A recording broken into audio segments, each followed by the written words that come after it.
Vamos a dar inicio a un nuevo capítulo.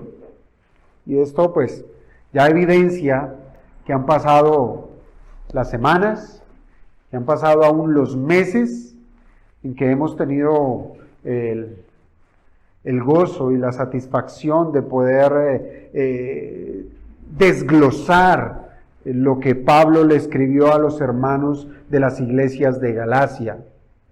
Y hoy comenzamos con un nuevo capítulo, pero que está sumamente relacionado como termina el capítulo 1. Recordemos que el apóstol Pablo termina el capítulo 1 enseñando acerca de su testimonio, ¿sí?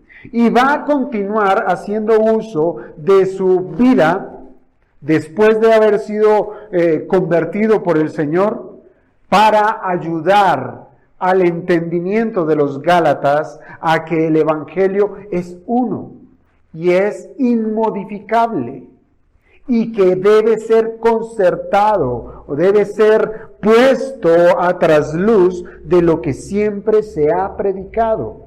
Así es que les insto, hermanos, a que hagamos lectura del capítulo 2. Vamos a hacer lectura de los 10 primeros versículos, aunque vamos a tratar únicamente esta mañana con los 6 primeros versos, pero es bueno que tengamos el contexto completo. Así es que vamos a leer Gálatas 2, versículos del 1 al 10.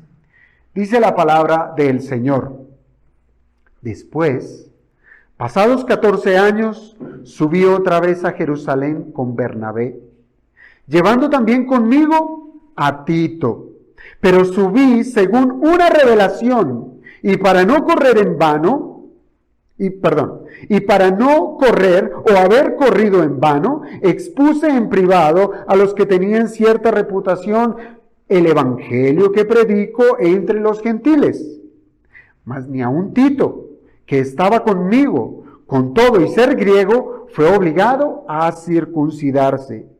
Y esto a pesar de los falsos hermanos introducidos a escondidas que entraban para espiar nuestra libertad que tenemos en Cristo Jesús, para reducirnos a esclavitud, a los cuales ni por un momento accedimos a someternos, para que la verdad del Evangelio permaneciese con vosotros. Pero de los que tenían reputación de ser algo, lo que hayan sido en otro tiempo, nada me importa. Dios no hace acepción de personas. A mí, pues, los de reputación, nada nuevo me comunicaron. Antes, por el contrario, como vieron que me había sido encomendado el evangelio de la incircuncisión, como a Pedro el de la circuncisión, pues el que actuó en Pedro para el apostolado de la circuncisión, actuó también en mí para con los gentiles.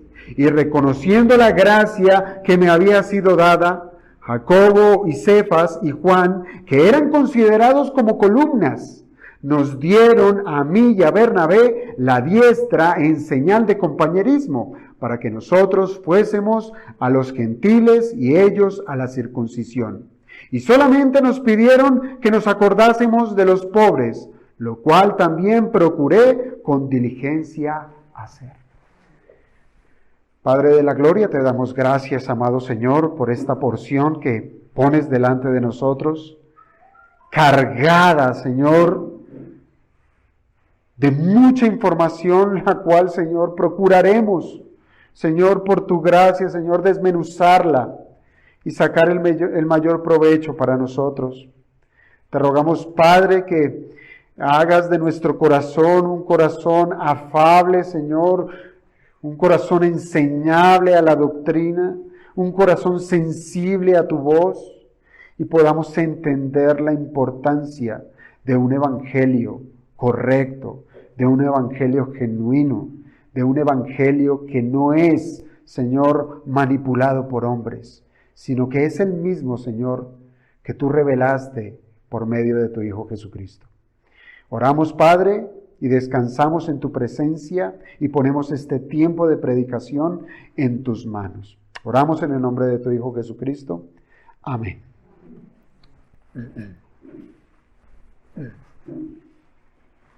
Muy bien, hermanos. Como les dije, vamos a tratar exclusivamente los 6 primeros versículos de este capítulo 2, en lo cual vamos a procurar identificar este tema, y es la evaluación requerida de un evangelio correcto. La evaluación requerida de un evangelio correcto. Y usted dirá, ¿acaso es necesario que el evangelio, o lo que yo digo creer, lo deba yo contrastar? Ciertamente debemos hacerlo.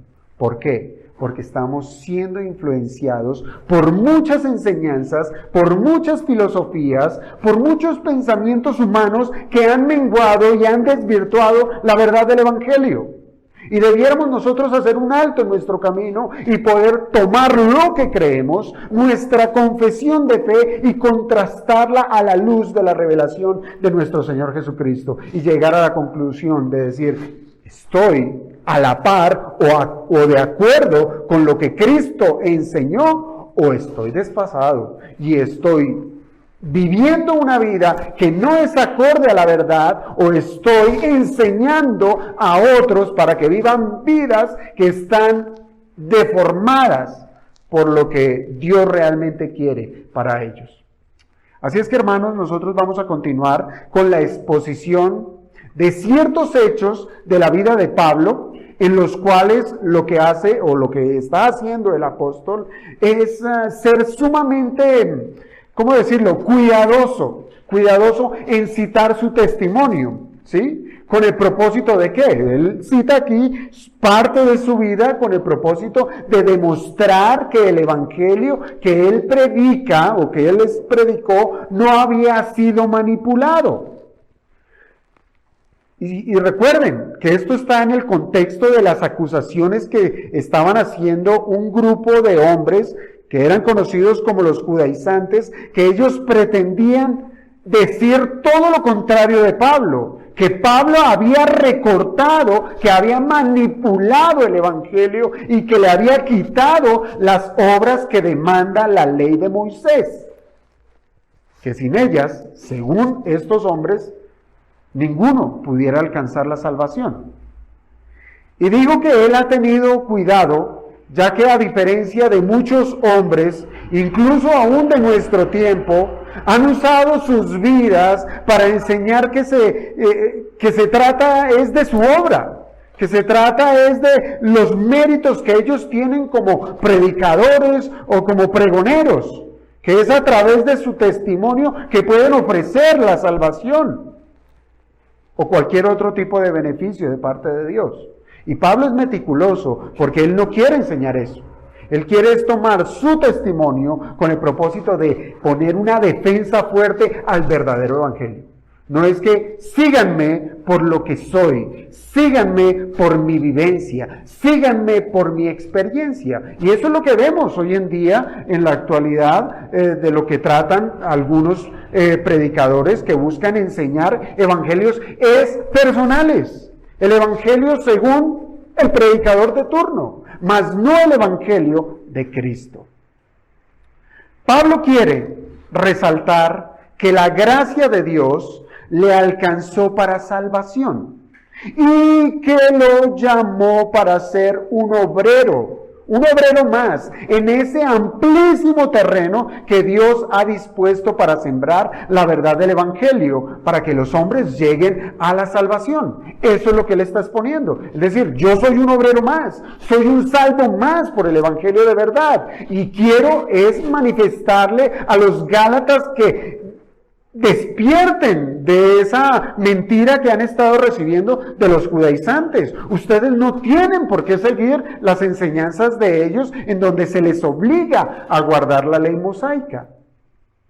Fíjense, la obra de Pablo redundó aún en el corazón de los creyentes. Recuerden que eso lo estudiamos hace 8 días, y redundó tanto la obra de Pablo que estos creyentes alababan a Dios, lo adoraban a Dios y no al hombre. Y ese, hermanos, debiera ser el propósito final, que como Todo cristiano verdadero debemos apuntar todos nuestros esfuerzos a que lo que hagamos en cuestión de predicar el Evangelio sea para la gloria de Dios y no para la gloria del hombre. No para el enaltecimiento de un pequeño reino aquí en la tierra. Porque eso es lo que pasa, ¿sí? Somos pecadores aún, tenemos la naturaleza pecaminosa y siempre queremos querer lucir por encima de los demás. Y en vez de procurar el reino de Dios en este mundo, queremos como predicadores o como proclamadores del Evangelio un reino a nombre propio, ¿sí? Un reino a nombre propio, y no debe ser así. Y fíjense, hermanos, que no hay mayor gloria cuando el obrero, es decir, el creyente, que ha sabido su responsabilidad de obedecer la voluntad de Dios con diligencia, se apresura, y así lo veíamos en la vida de Pablo, que se apresuró a hacer uso de sus dones para adorar a Dios, para edificar a los hermanos y para llamar a los impíos al arrepentimiento. Y en nada estaba la gloria del hombre. Y de igual manera, en nada debe estar nuestra gloria. Un mensaje rebajado o un mensaje añadido con preceptos humanos, hermanos, no va a glorificar a Dios. No lo va a hacer. Por tanto, debemos nosotros estar dispuestos a ser sumamente meticulosos en el conocimiento de la verdad. ¿Sí? Nuevamente, porque podemos estar engañados, podemos tener un pensamiento erróneo de lo que realmente dicta la Escritura. La palabra de Dios no puede ser manipulada, así se tengan las mejores intenciones. Lo primero que hizo Pablo, claramente guiado por Dios, fue someterse a la autoridad de aquel que lo llamó sin ningún tipo de reparo. Se sometió al señorío de Jesucristo. Señor, ¿tú qué quieres que haga? Inmediatamente, que siguió a su llamado, a su conversión, Pablo se dispuso a los pies del Señor y le dijo, ¿tú qué quieres que yo haga? Y eso debiera ser algo fundamental en la vida de cada creyente. Pablo en su humanidad sabía que no sería fácil el caminar que estaba dispuesto para él. Que no sería fácil, ¿sí? Que no sería fácil volverse a aquellos a los cuales antes él había perseguido y ahora era mandado a ellos mismos a hacerles partícipe de la verdad del Evangelio. Eso no es fácil. Y aún más difícil le sería el ir en contra del judaísmo, el cual él había defendido fuertemente en otro tiempo. No es fácil, ¿sí? Predicar a Cristo en cierto aspecto no es fácil porque va a ir en contra de todo lo que nosotros éramos antes. Antes defendíamos X o Y pecado. Antes defendíamos X o Y práctica. Ahora en Cristo sabemos que todo eso es pecado y ahora tenemos que predicar en contra de ese pecado. No va a ser fácil. No va a ser fácil. Si alguno de nosotros hubiese estado, por ejemplo, en la posición del apóstol Pablo, que estaba siendo menospreciado en su autoridad apostólica y del mensaje que estaba predicando, seguramente hubiésemos optado por tener algún tipo de relación con los otros apóstoles. Es decir, estoy siendo menguado en mi autoridad, no me están creyendo el mensaje, pues lo mejor es juntarme con los que, con aquellos que sí les creen para que me unte algo de ellos, ¿sí? Para tener algún tipo de reconocimiento al relacionarse con esos apóstoles o con cualquier otro líder de la iglesia de Jerusalén. Y así tener esa distinción delante de los hombres. Pero lo que Pablo hizo fue completamente lo contrario.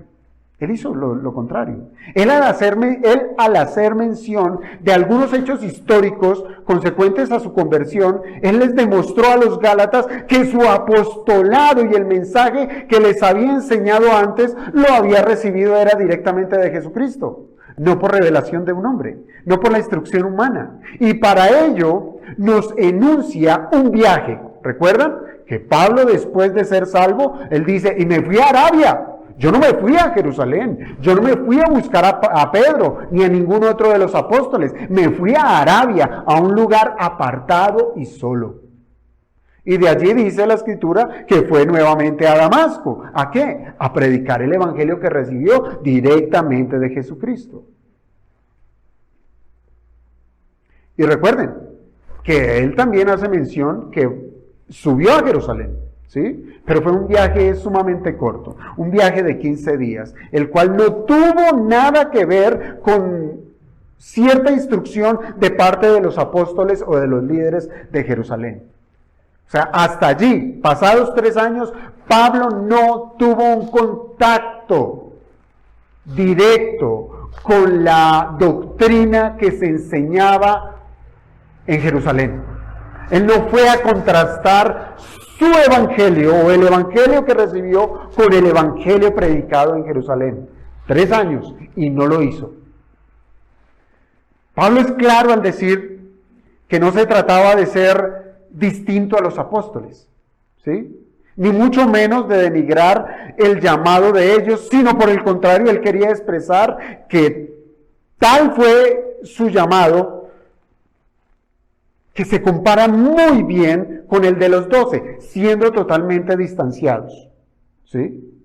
En tiempos, en lugares y aún en el ministerio terrenal de nuestro Señor Jesucristo.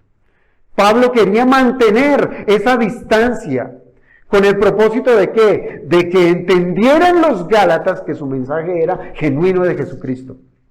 Que él no era un discípulo de Pedro, que él no era un discípulo de otro de los apóstoles. No, que él fue llamado a ser apóstol, teniendo la misma dignidad que tuvieron los otros 12. Ahora bien, el testimonio que Pablo tenía entre los hermanos de Judea,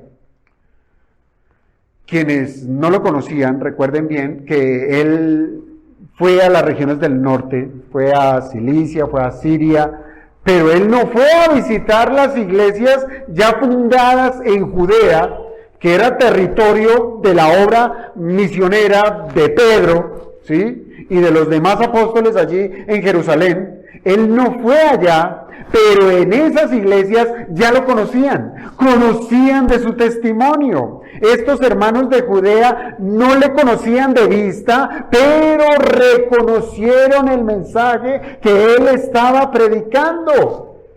¿Y cuál fue el resultado? ¿Un evangelio distinto?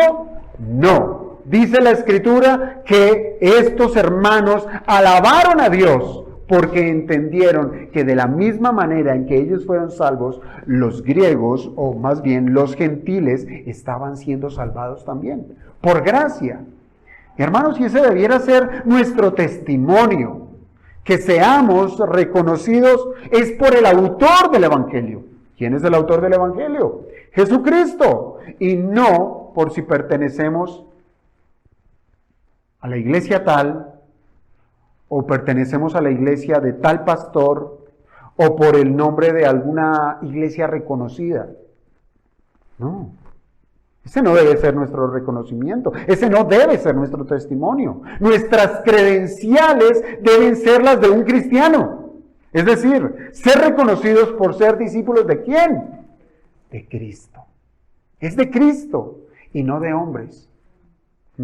Ahora, el pasaje con el que comienza el capítulo 2 de Gálatas tiene como propósito que la autoridad de Pablo sea reconocida. Qué interesante. Pablo estuvo lidiando con que él se quería desligar de Jerusalén, desligar de los otros apóstoles, pero ahorita el Señor lo lleva ahora es necesario ese relacionamiento con los de Jerusalén para que su autoridad, Pablo, sea reconocida. Y para esto Pablo es obediente en la voluntad de su Señor, de ir nuevamente a Jerusalén, pasados muchos años, con el propósito de exponer el evangelio que él predicaba. Ese es el propósito del viaje, ir a exponer el evangelio que él predicaba. Y así dejar por sentado que su obra no era vana, que él no había corrido en vano, que el evangelio recibido por él era exactamente el evangelio predicado en Jerusalén. Así es que, hermanos, en la mañana de hoy vamos a comenzar a estudiar esos versículos del 1 al 6 del capítulo 2 de Gálatas. Y nuevamente, pues, nos encontraremos con ciertos hechos históricos de la vida del apóstol Pablo, que para él le fueron necesarios el exponerlos a los creyentes de Galacia para fortalecer precisamente más su defensa de su apostolado y del mensaje que predicaba. Entonces va a traer un nuevo testimonio de su vida para que estos gálatas entendieran que él es autoridad, que él fue enviado por Cristo, que él fue llamado a apóstol y que el evangelio que él predicaba era genuino. Y ahora él, ¿qué va a hacer? Va a decir, ese mismo apostolado es como el que tiene Pedro. Este mismo mensaje que yo predico es el mismo predicado en Jerusalén. Pero como cualquier otro libro, hermanos, es nuestra responsabilidad estudiarlo para encontrar los principios necesarios para nosotros, ¿sí? La iglesia de Cristo en nuestros días. Eso es a lo que le vamos a apuntar. Pero para ello necesitamos entender este contexto histórico de lo que nos va a decir el apóstol Pablo. Pablo va a hacer un recuento de un nuevo viaje que hizo a Jerusalén, el cual difiere del primer viaje que hizo a la ciudad santa. Recordemos, el primer viaje fue 3 años después de su conversión, duró 15 días con el único propósito de ir a conocer a Pedro. ¿Quién eres tú, Pedro? Quiero saber de ti. ¿Qué? ¿Quién eres? Y allí no solamente conoció a Pedro en el primer viaje, sino conoció también a Jacobo, el hermano o el medio hermano de nuestro Señor Jesucristo, que era considerado un líder fuerte de la iglesia de Jerusalén. Ahora, este segundo viaje es totalmente diferente, y es tan diferente que está distanciado aproximadamente 14 años, como lo cita acá la Escritura. Y lo que vamos a resaltar precisamente de esta visita tiene que ver con lo que les dije en un principio, con la evaluación requerida de un evangelio correcto.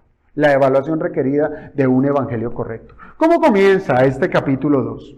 Comienza diciendo, después, pasados 14 años, subí otra vez a Jerusalén con Bernabé, llevando también conmigo a Tito. ¿Listo? Eso es lo que nos dice aquí el versículo 1. Y prácticamente Pablo, lo que nos está diciendo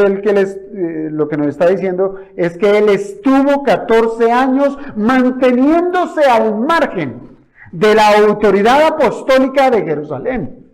Nuevamente, no es porque él fuera un rebelde o quisiera rebelarse a la iglesia del Señor y a la autoridad dispuesta por él. No, pero él sí quería mantenerse al margen de la autoridad apostólica de Jerusalén, haciendo la obra a la cual había sido llamado, siendo obediente a la Escritura. El Señor le mandó, ve y predica. Ve y predica a los gentiles. Él se fue a Siria, se fue a Cilicia a predicar a los gentiles. Él estaba haciendo la labor que el Señor le había encomendado. ¿Esto qué quiere decir? Que lo primero que podemos observar es que este viaje pues tiene lugar 14 años después. Esto quiere decir que fueron 14 años, hermanos, 14 años de ministerio en el cual Pablo enseñó el evangelio recibido de Cristo mismo. 14 años. Y los únicos que le objetaron fueron los judaizantes. Los judaizantes. Y fueron 14 años de predicación en donde no hubo ningún tipo de lazo o de sometimiento a las doctrinas enseñadas directamente de Jerusalén. No había ese lazo. Pablo era libre, con la libertad en que Cristo lo hizo libre. ¿Libre a qué? A predicar. A eso le mandó el Señor. Pero no era libre de predicar su propio evangelio, el evangelio de Pablo, o la manipulación del evangelio de Cristo por ideas humanas. No, él era libre de predicar el evangelio de Cristo. 14 años fue esa labor. Y fíjense, mientras que el evangelio crecía por el trabajo de los apóstoles en Jerusalén, en la región de Judea, iba creciendo, iba en expansión. Pablo de manera paralela hacía lo suyo en las regiones del norte. Y ahí vemos la maravilla de nuestro Dios, cómo usa a quien quiere usar para expandir su reino, llevando la semilla a unos, a los de Judea, a los judíos, y usa a otros para el testimonio en la fe en las regiones de los griegos, de los gentiles. Y fíjense que estos 14 años serían un tiempo suficiente como para hacer una comparación entre estos dos campos misioneros, el de los judíos y el de los gentiles, ¿cierto? Porque en 14 años pueden pasar muchas cosas. En 14 años uno puede pervertir cualquier idea. En 14 años yo le puedo cambiar a esto y manipularlo, y ya no enseño lo original, sino enseño lo otro. ¿Qué es lo que ha pasado a lo largo de la historia de la iglesia? Que ha pasado suficiente tiempo como para que el hombre, de manera detallada, meticulosa, haya empezado a pervertir el evangelio hasta llegar a unas perversiones en el día de hoy que son salidas de los cabellos. Entonces, 14 años yo creo que serían suficientes como para decir, bueno, hagamos un alto. Ahora sí, comparemos este evangelio, el de Jerusalén, y comparemos el evangelio que predica Pablo. Y vamos a ver si realmente lo que predica Pablo es diferente a lo que Cristo mandó. Así es que consideremos primeramente este viaje. Debemos pensar, hermanos, que cuando aquí dice el apóstol que después pasados 14 años subió otra vez a Jerusalén, no necesariamente es la segunda vez que visitó Pablo a Jerusalén. No necesariamente. Nos está diciendo que este viaje del cual va a hablar fue 14 años después. ¿Sí? Fue 14 años después.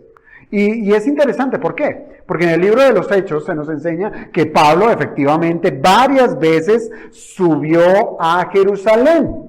Y la primera vez es la que estuvimos estudiando aquí en Gálatas 1:18 y que tiene su aparte en Hechos capítulo 9.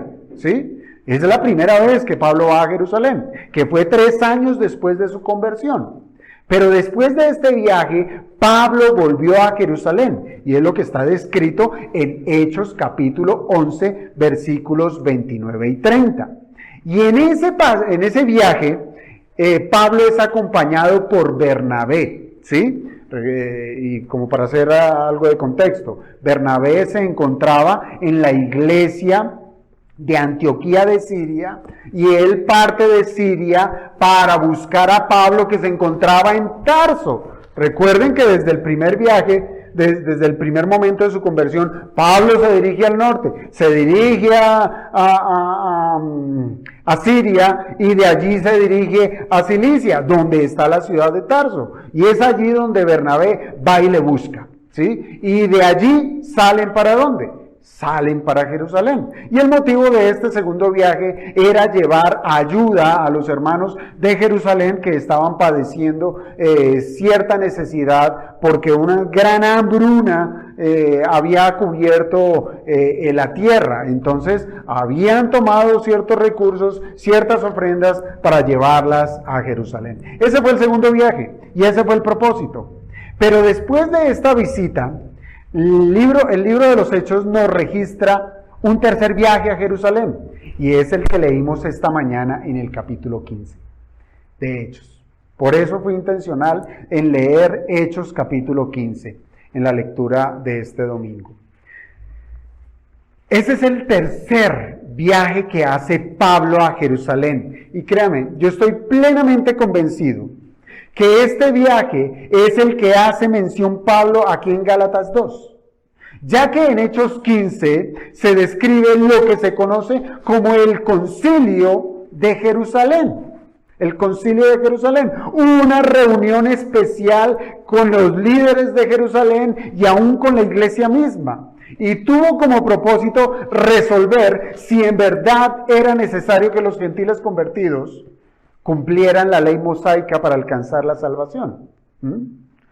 Y fíjense que de esa manera lo estaban exponiendo a algunos que se decían ser creyentes. Léalo usted allá en Hechos capítulo 15, versículo 5. Hechos 15, versículo 5, que nos dice: pero algunos de la secta de los fariseos que habían creído se levantaron diciendo: es necesario circuncidarlos y mandarles que guarden la ley de Moisés. Es el mismo problema, hermanos.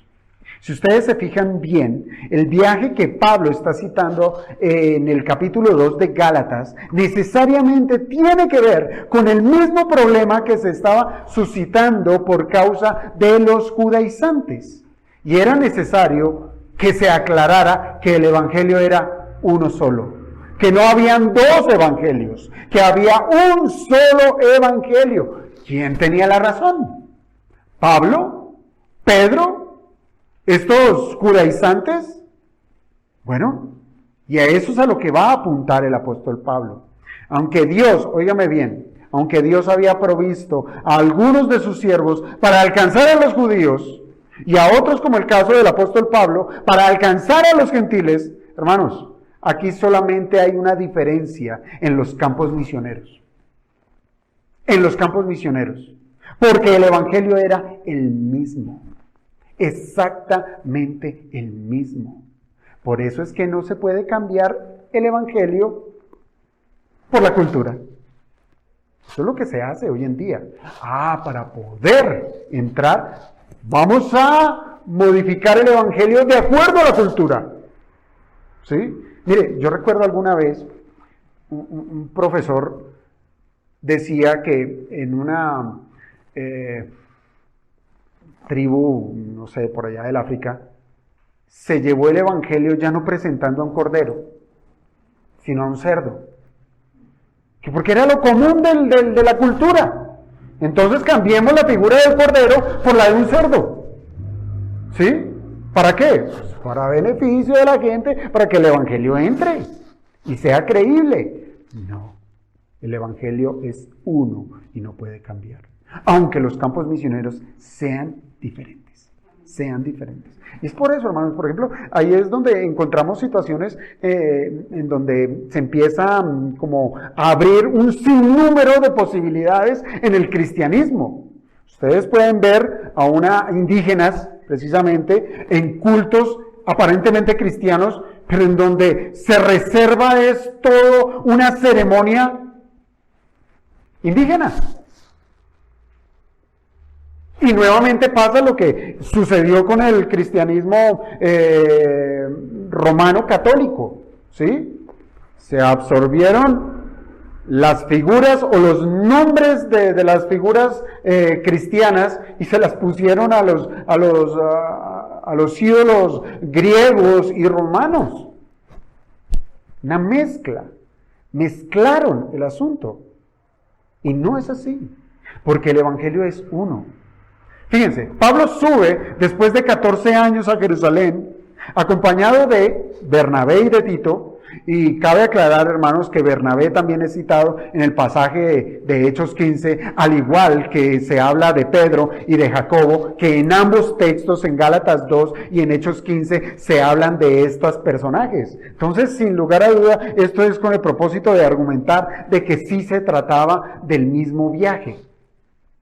Cuando Pablo estaba en Antioquía, dice Hechos, el libro de Hechos, en el capítulo 15, que la iglesia de Antioquía fue quien comisionó a Pablo y a Bernabé para subir a Jerusalén para tratar el asunto de la circuncisión de los cristianos gentiles. Y usted lo puede leer allí en el versículo 2 de Hechos 15. Pero subí, perdón, que ese texto no lo tengo acá.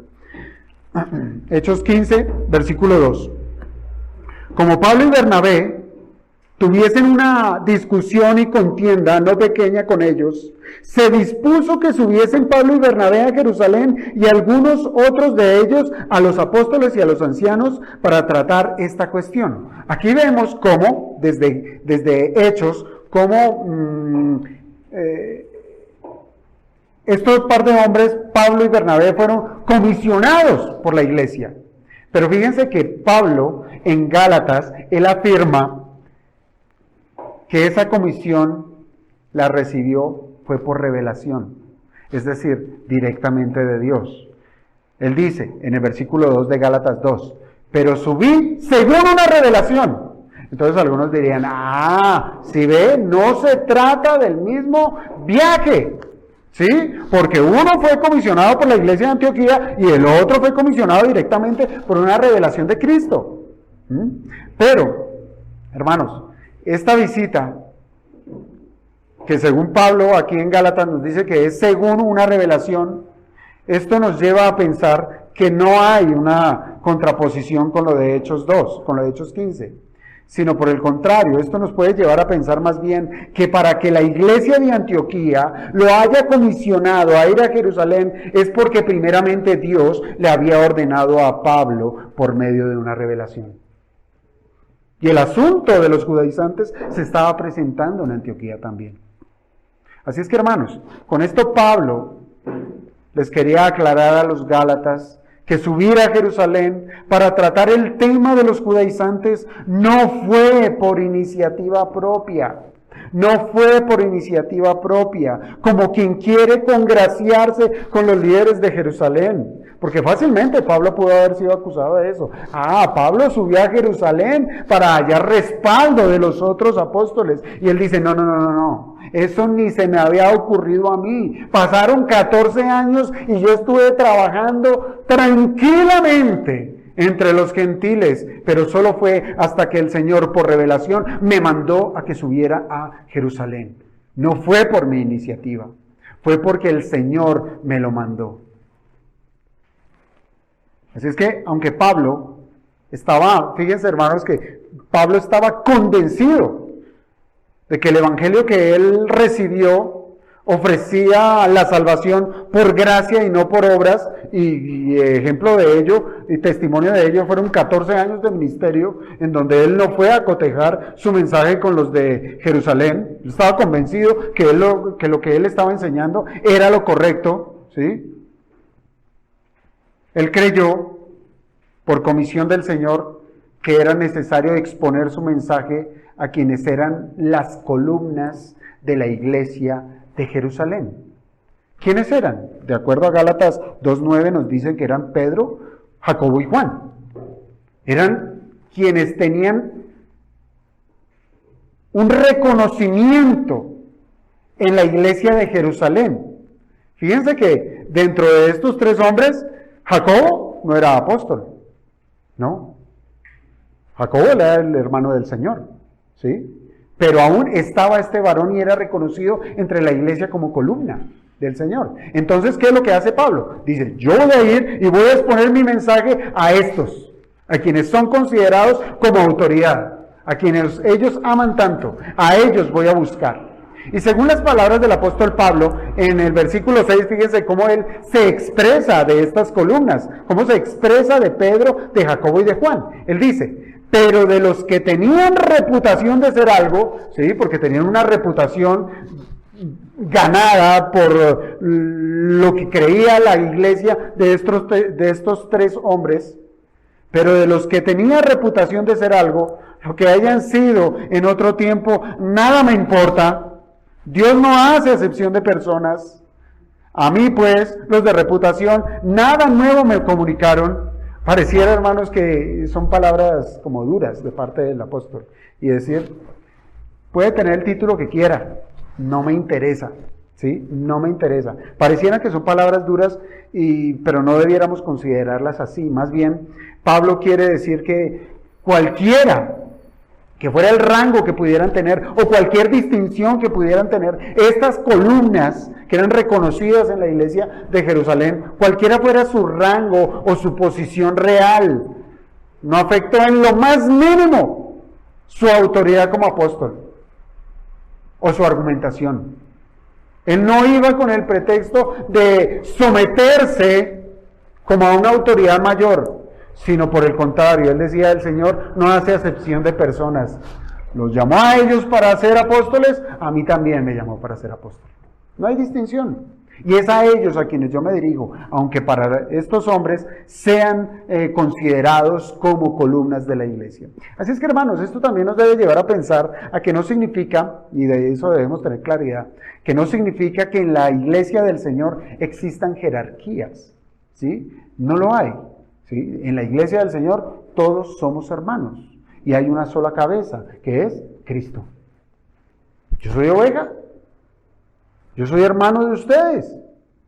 Lo único que está por encima de nosotros es Cristo, nadie más. No hay jerarquías. Y cuando se levanta una jerarquía en una iglesia, hay mucho peligro. ¿Por qué? Porque ahí viene el dominio por una persona. De decir, este es mi reino, y en mi reino se hace lo que yo diga. Pero Pablo está diciendo, no hay jerarquías. Aunque estos estén puestos, considerados como columnas, delante del Señor, todos somos iguales. Todos somos iguales. Así es que no hay que pensar que existen jerarquías en la iglesia del Señor, pero sí hay, óigame bien, sí hay diferentes tipos o niveles de madurez espiritual en medio de la iglesia. Y hay hermanos que son más maduros espiritualmente, que tienen la capacidad de discernir con mayor facilidad y darle un mejor manejo a los problemas doctrinales, que son sumamente críticos, y es a estos a los cuales busca Pablo para exponer su mensaje. Miren, y no pudo ser de mejor forma, hermanos, que Pablo llevara su mensaje a estos hermanos de gran madurez, que él no solamente fue a llevar un mensaje expreso verbal, sino que él usó un ejemplo práctico, ¿sí? Que sin dejar de explicar el Evangelio, él llevó, quizás intencionalmente, a Tito para que le acompañara. ¿Por qué digo esto? Porque Tito, ciertamente, un creyente, pero era un creyente de origen griego. Era un gentil, un creyente gentil, ¿sí? ¿Y qué estaban pidiendo los judaizantes? Que los griegos que han creído se circunciden, ¿sí? Que guarden la ley de Moisés. Y aquí venía Pablo acompañado, no solamente con su mensaje original, el que ha predicado por 14 años o algo más, sino que ahora trae a Tito, un creyente de origen griego, que caminó con Pablo, siendo un colaborador ejemplar en la obra del Evangelio, a quien nunca se le exigió ser circuncidado. Nunca. Y era un creyente ejemplar. Un creyente ejemplar. ¿Pero qué era ese tema de la circuncisión entonces? Porque a la hora de la verdad era lo que estaba generando el debate en medio de ellos. Pues bueno, la circuncisión era una práctica antigua, propia del antiguo pacto, con la cual, óigame bien, servía como señal. No se le olvide esa palabra, señal, servía como señal de pertenencia al pueblo de Dios. Es decir, que por esta razón, a todo judío, en el pacto abrahámico, se le ordenó circuncidar a los niños dentro del corto tiempo después del nacimiento, 8 días de nacido. Debía ser circuncidado para que sirviera de señal de que le pertenecía, que pertenecía al pueblo de Dios. La circuncisión era un acto externo, era un acto físico que apuntaba era una verdad espiritual. Por eso es que les digo que debemos hacer hincapié de que la circuncisión era una señal, ¿sí? Era una señal que apuntaba a una verdad espiritual. Entonces, ¿cuál era esa verdad espiritual? La consagración del pueblo a Dios. Consagrar al pueblo, apartarlo para sí, que esté marcado para Él, para que sea distinguible para Dios. ¿sí? Pero con el tiempo se convirtió en un acto que era meramente formal, se convirtió en un formalismo que no expresaba la realidad del corazón. Por ejemplo, desde el Antiguo Testamento, Dios mismo habla del pueblo de Israel, que obviamente en ese momento de Levítico 26, que voy a leer, Levítico 26, ese pueblo era circuncidado físicamente, externamente, pero el Señor habla de Israel como teniendo un corazón incircunciso. Levítico 26, verso 41. Levítico 26, verso 41.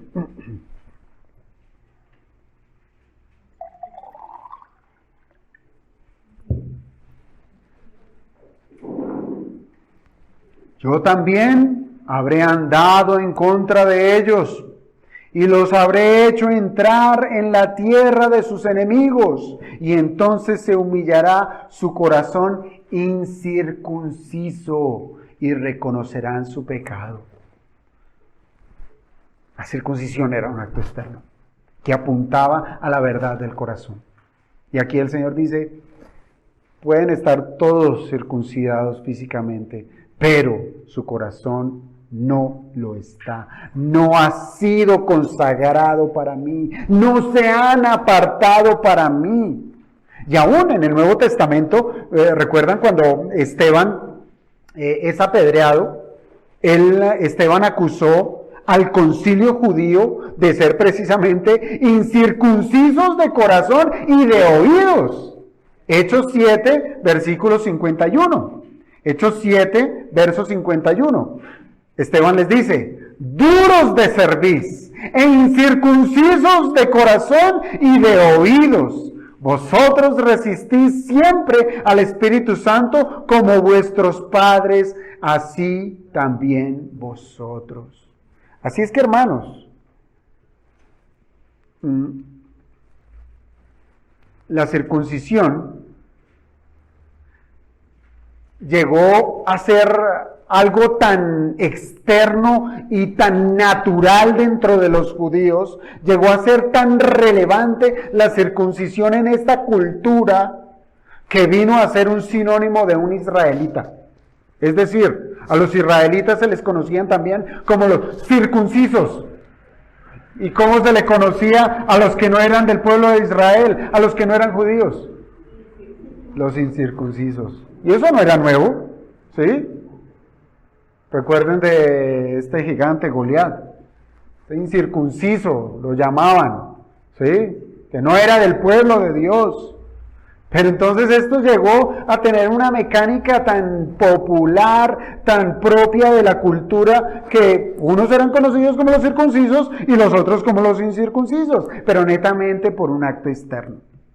Y con esto en mente, hermanos, pregúntese usted, siendo que donde Pablo va a una iglesia, a la iglesia de Jerusalén, que es de base creyentes judíos, bajo la cultura judía, pregúntese usted, ¿qué pudiera pensar la iglesia cristiana judía de Jerusalén si a ellos se les hubiese acercado Pablo para exponer el contenido del evangelio que él predicaba, en donde él dice, no circuncisión? Uy, Pablo, pero usted es judío, yo soy judío, usted sabe lo que nos mandó Abraham, circuncisión, ¿sí? Pablo nos dice, allí en el versículo 4, que allí, en medio de la iglesia, habían falsos hermanos introducidos a escondidas, ¿sí? Seguramente el hermano verdadero judío hubiese pensado, sí, no, el evangelio es por gracia, la salvación es por gracia, bueno, ya estoy circuncidado, y bueno, por mi cultura y mi creencia, yo circuncido a mis hijos, pero el evangelio es por gracia. Pero aquí Pablo nos está diciendo que habían hermanos, falsos hermanos introducidos a escondidas. Y según el testimonio mismo que nos presenta Hechos capítulo 15 versículo 1, estos falsos hermanos que estaban introducidos a escondidas, estos decían, a menos que ustedes se circunciden conforme a la tradición de Moisés, no pueden ser salvos. Ahí está la gran diferencia. Y la pasión por la cultura, la pasión por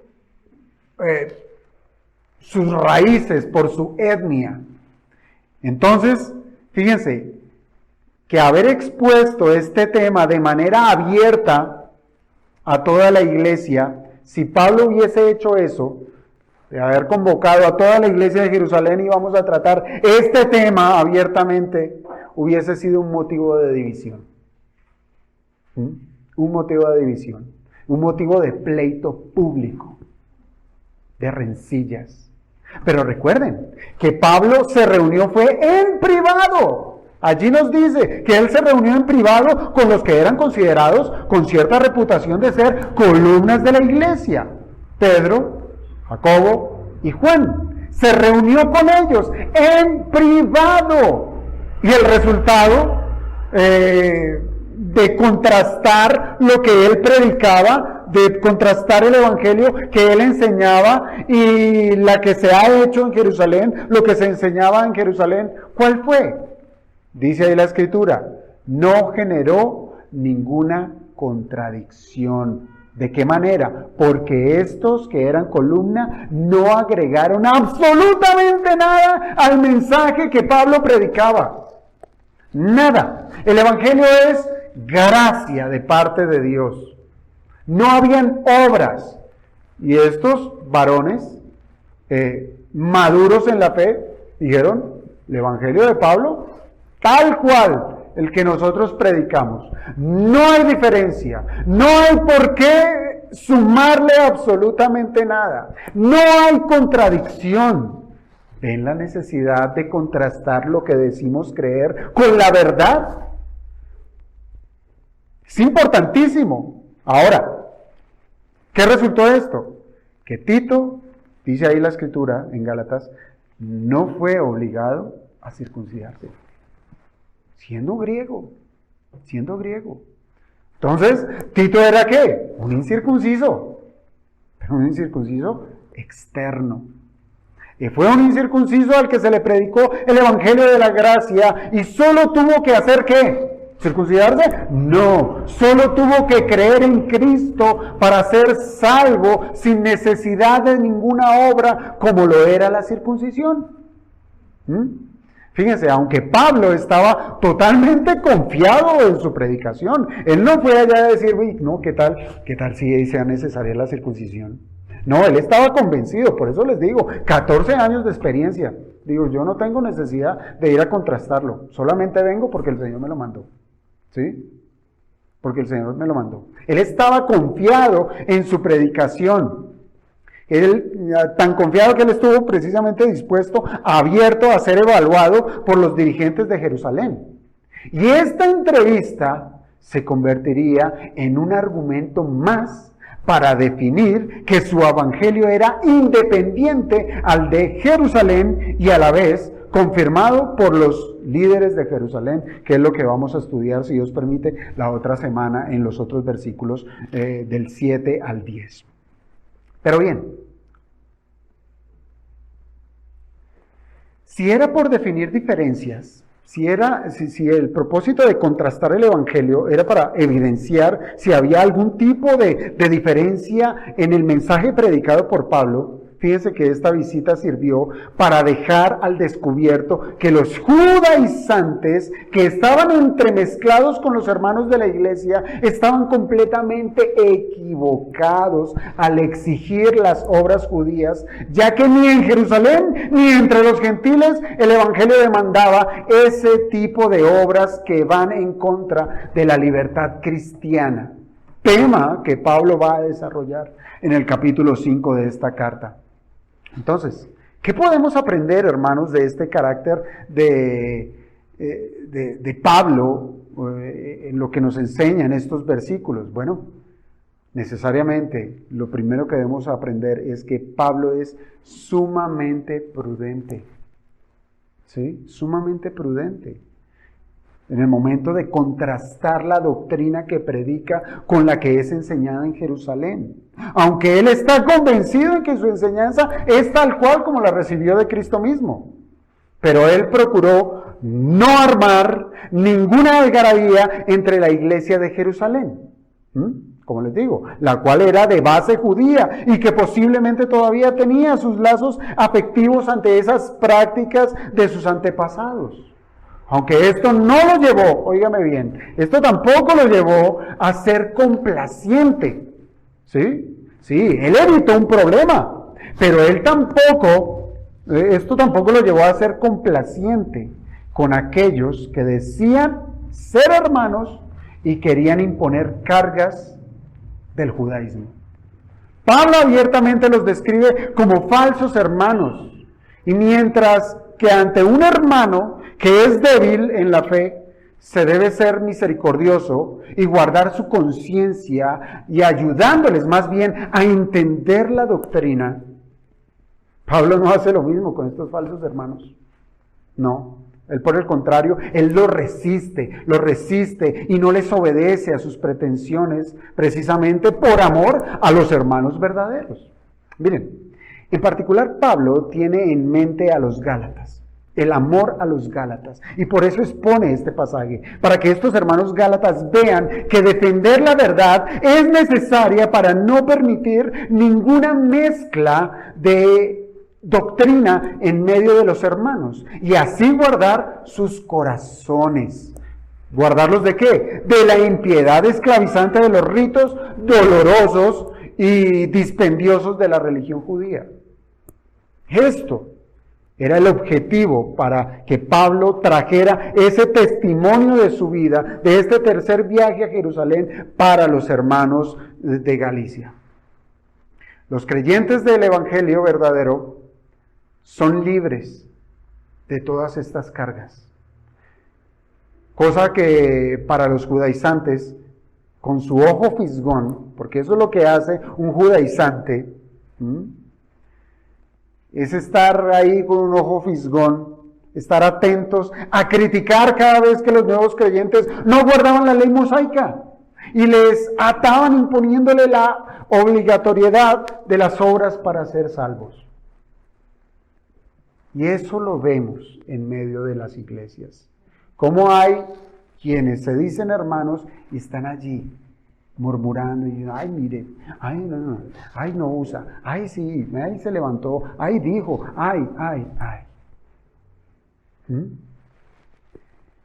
Alguien contaba el testimonio de una mujer, no recuerdo ya el lugar, la verdad, que fue usada por el Señor para llevar el Evangelio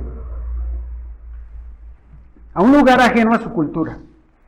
La mujer iba con cabello corto. La mujer iba usando pantalones, ¿sí? Obviamente, dentro de la sobriedad cristiana, ¿sí? No pantalones ajustados, pero iba cabello corto y pantalón. No fue recibida, ¿sí? Pues precisamente, aquí nuestras mujeres usan cabello largo y falda. Ella sí estuvo en la disposición de rebajar algo totalmente externo que no tiene nada que ver con el Evangelio. Se dejó crecer el cabello y usó falda y les predicó el único y verdadero Evangelio. ¿Podemos hacer eso? Podemos hacer. Pablo lo decía. A los que eran tal, me hice como tal. A los que eran así, me hice como ellos, en pro del Evangelio. No cambió el Evangelio. Cambió un aspecto netamente externo, ¿sí? Por eso es que él circuncida más adelante a Timoteo, ¿sí? Él no lo hace para decirle a Timoteo, venga, aquí entre nos, de verdad, yo tengo la duda, mejor circuncídese porque de pronto no es salvo, ¿sí? No lo hace con ese propósito. Él lo hace con el propósito de guardar el corazón de los hermanos judíos creyentes de un entendimiento bajo de la doctrina, que apenas estaban en ese proceso de deshacerse de lo antiguo para abrazar lo nuevo. Es decir, no hay problema, Timoteo, no hay problema. Pero con la claridad de que esto no es para su salvación. No lo es. Así es que, hermanos, ¿qué pudiéramos concluir? Bueno, que es nuestro deber como cristianos evaluar nuestro entendimiento en las doctrinas de la Biblia. Jeremías lo dijo, tenemos un corazón engañoso. Ojo, nosotros no somos el apóstol Pablo. Nosotros no recibimos el Evangelio como Él lo recibió, que Él lo recibió con Cristo revelado delante de Él. Se le apareció la gloria de Cristo, no solo una vez, varias veces. Nosotros no fue así. Nosotros recibimos el testimonio del Evangelio por la predicación que un siervo de Dios nos lo trajo. ¿Sí? Pero quizás en ese momento no hicimos filtro. Confiadamente lo recibimos y lo aceptamos y seguramente creímos. Pero no debemos confiarnos porque nuestro corazón es engañoso. Tenemos prejuicios, podemos tener ambiciones, podemos desear cosas y manipulando la verdad de la Escritura. ¿Sí? Reinos, pequeños reinos aquí en la tierra. Y eso no lo debemos aceptar. Por eso es que es necesario evaluar nuestro entendimiento en las doctrinas de la Biblia. Y para ello es fundamental, hermanos, que estemos acercándonos constantemente a las Escrituras. Pero no podemos, igual, porque esto también ha pasado, que hay quienes son tan celosos y dicen, no, entonces yo no le vuelvo a creer a ningún hombre. La Biblia y yo. Y aquí se ha levantado creencias en que hay cristianos como el llanero solitario. Solo en su casa. Sí, mi relación es Dios y yo, el resto no más. Maldito el hombre que confía en el hombre. Ahí sí, usan la Escritura aún para eso. Maldito el hombre que confía en el hombre. No voy a confiar en el hombre. ¿Sí? No, hermanos. Porque recuerde usted que aún la misma Escritura, en la carta de Pablo a los Efesios, él nos habla que el Señor le dio regalos a la iglesia. En nuestro contexto, pastores, maestros. Lo que hizo Pablo, buscó a hombres maduros, ¿sí? Para contrastar su doctrina. Y eso mismo debiéramos hacer nosotros. Ir ante estos hombres piadosos del Señor, de buen testimonio, pastores y maestros, y contrastar lo que decimos ser verdad. Hay muchos libros, hermanos. Alguien lo decía de una manera muy, muy interesante. Es bueno, y que aconsejaba, él lo daba a manera de consejo. Les aconsejo que lean libros de santos que ya han muerto. ¿Por qué? Porque uno puede ir a la fija, porque uno sabe que comenzó bien y terminó bien, ¿sí? Pero de aquel que no ha muerto, puede que comenzó bien, pero se puede haber torcido, ¿sí? Entonces mejor uno va a la fija, comenzó bien, terminó bien. Hermanos, literatura tenemos toda la que ustedes quieran, ¿sí? Y como es antigua, es de libre, ¿cómo se llama eso? Adquisición. Nos falta voluntad para leerla, para indagar, para estudiar, escudriñar. Esos hombres sí que estudiaban la Biblia, sí que la estudiaban. A tal grado que uno tiene que, para un párrafo, uno tiene que leerlo 2, 3 veces para medio entenderlo. Porque es muy profunda ese tipo de escritura, ¿sí? Pero entonces a lo que voy es eso. Debemos es buscar y a ver cómo está nuestra fe, en qué la hemos desvirtuado. Obviamente, no podemos dejar a un lado la Escritura, primeramente la Biblia. Muchos vientos de doctrina son proferidos de aquí para allá y por no hacer evaluaciones constantemente de nuestra fe, podemos caer en el lazo de enseñanzas humanistas que caben en el círculo de lo social y del bienestar de los hombres, desvirtuando lo que realmente Dios demanda en su palabra. Alguien me decía alguna vez, ¿por qué himnos, pastor? ¿Por qué himnos? ¿Por qué no cantos contemporáneos? Mis hermanos, mire, si nosotros somos meticulosos y entendemos que cuando cantamos un himno, y si lo hacemos racionalmente, con entendimiento, vamos a encontrar que la gloria es para Dios.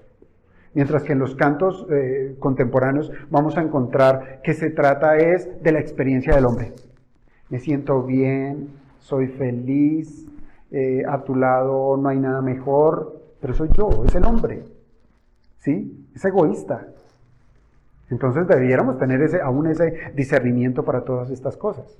Ahora, miremos cómo Pablo, aunque estaba completamente seguro de su mensaje y de su llamado, y que por un periodo de 14 años aproximadamente enseñó el evangelio que recibió de Cristo, no buscó la certificación de su ministerio por parte de otros apóstoles que tenían una reputación muy buena.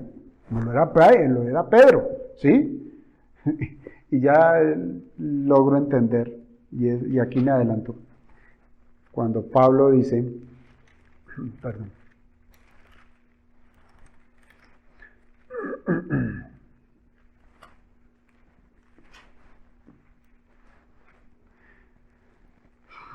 sí, perdón.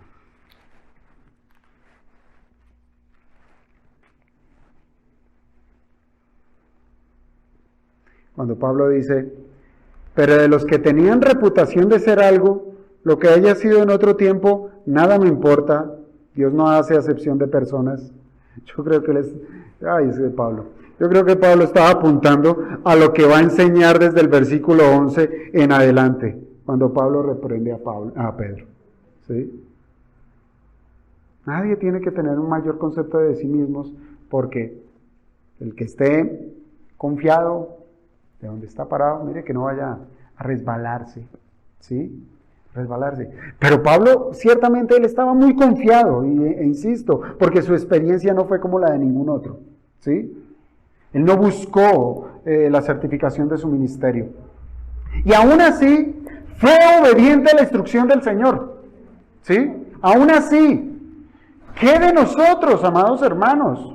Que nosotros no somos Pablo, debiéramos con mayor intención cotejar nuestro mensaje, lo que predicamos, cotejarlo con las enseñanzas apostólicas, cotejarlo con lo que la iglesia ha mantenido en la historia. ¿Por qué no debiéramos nosotros hacer algo similar? Y más aún que somos propensos a escuchar evangelios rebajados o con añadiduras. Pues que estemos convencidos de lo que predicamos, que estemos convencidos de que esté bien, no indica que estemos en lo correcto. No. Debemos creer en lo que es bíblico. Sería bueno, hermanos, que revisáramos con sumo detalle si lo que decimos creer es tal cual lo que los apóstoles enseñaron y lo que la iglesia ha guardado a lo largo de toda su historia. En nuestros días se ha levantado un pensamiento entre los cristianos que redunda en el concepto de la tolerancia. ¿Sí? De la tolerancia. Y se ha llevado este concepto incluso a ser permisivos con cosas que Dios no ha mandado en que la iglesia haga. Permisividad.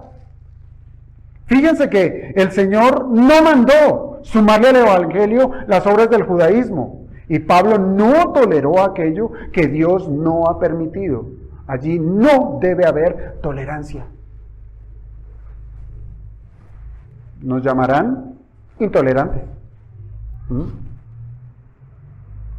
Nos llamarán intolerantes. Pero es que la palabra de Dios no tiene doblez. Es sí o es no. No hay un término medio. No hay, bueno, más bien, hay un cielo, hay un infierno. O eres cabrito o eres cordero. O eres trigo o eres cizaña. O eres frío o caliente, pero a los tibios te vomitaré, dice el Señor. No hay término medio. Pero en la iglesia contemporánea se ha abierto la puerta a la mundanalidad para adorar a Dios bajo el sobretexto que el fin justifica los medios. El fin justifica los medios. Entonces, teatro, por medio del teatro, concierto, por medio del concierto, regalos los atraemos y los tenemos acá, pan y circo.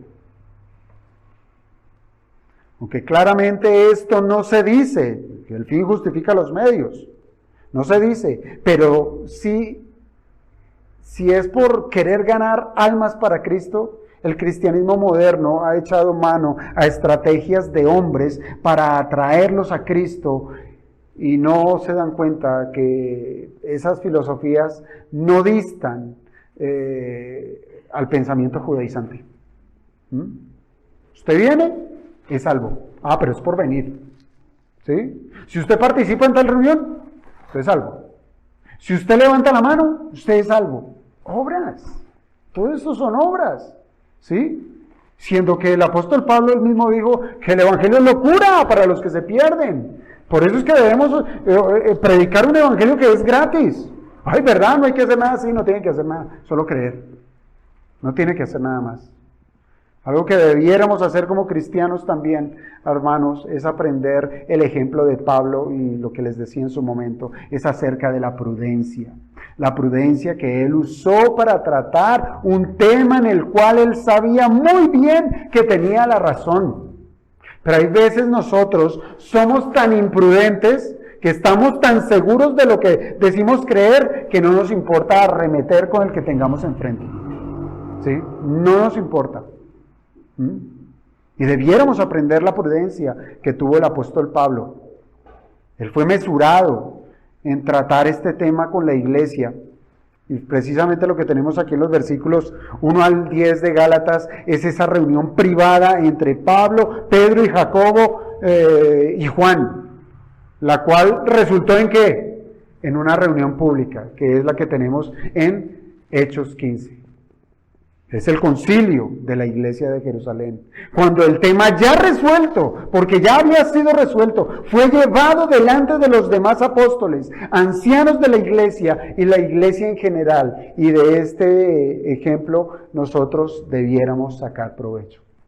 Mire, un pastor alguna vez me enseñaba que aunque el gobierno de iglesia que enseña la Escritura es un gobierno congregacional, decía, nunca lleve temas a una asamblea de iglesia sin antes haberlo tratado con los líderes de la iglesia o con los ancianos de la iglesia para tener un mismo sentir y ahí sí llevar ese tema a la iglesia.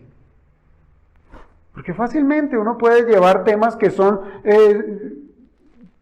que deben ser tratados con una madurez, pero hay hermanos que no van a tener esa madurez y van a tener sus diferentes posiciones. Entonces no, es mejor tratar estos temas de antemano, como lo hizo el apóstol Pablo, y así después ofrecerlos a la iglesia en general. Y con esto, hermanos, uno se evita una gran cantidad de problemas. Y es por eso que también debemos ver la importancia de tener hombres en la asamblea que entiendan toda la situación, ¿sí? Hay veces uno no tiene que llevar el problema a que todos lo sepan, pero sí hay quienes de manera prudente lo deben saber para que haya sabiduría en medio de qué actuar o cómo resolver la situación. Entonces, hermanos, tenemos mucho de qué aprender acerca de este tema. Y aunque este pasaje, fíjese que no se refiere a la predicación personal del Evangelio, nosotros sí pudiéramos aplicarlo a que, aún para predicar el Evangelio, lo debemos hacer también con prudencia. ¿Sí? Sí, nosotros sabemos que el Evangelio son buenas noticias.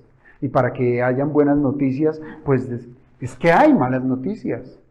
Pero nosotros no podemos ir con la espada del juicio delante de nosotros y decir, usted es un pecador y merece el infierno, que es verdad, ¿sí? Sin llevar la verdad completa, de decir, sí, usted está necesitado, al igual que yo lo estuve. Y así como en mi necedad de no reconocer mi miseria, el Señor me rescató, el Señor le puede salvar. Entonces ser sensibles, ser prudentes, no ser tan toscos. no ser tan recios, ¿sí? Hacerlo aún por separado si es necesario, porque hay veces uno va a conocer situaciones de pecados que son fuertes en alguna persona y esos no pueden ser tratados así abiertamente en la iglesia. Tiene que ser tratado de manera personal, con mesura, en privado, con todo el amor y toda verdad. Así es que, amados hermanos, les ruego que ustedes estén atentos a lo que las Escrituras nos enseñan y lo que nos han podido ofrecer en esta mañana, en estos cortos versículos. Y pues roguémosle al Señor que nos haga más sensibles primero a que nosotros seamos responsables en cotejar con lo que decimos creer, pues sería sumamente extraño y peligroso, sería muy extraño y peligroso si somos los únicos que enseñamos cierta verdad, ¿sí? Es decir, yo soy el único que estoy enseñando que la salvación es por los ovnis, ¿sí? Y lo creo. No, hermano, si usted es el único que está predicando, está enseñando algo que es sumamente extraño y usted es el único o son unos pocos, evalúelo, porque eso no es así. Y por el otro lado, la prudencia.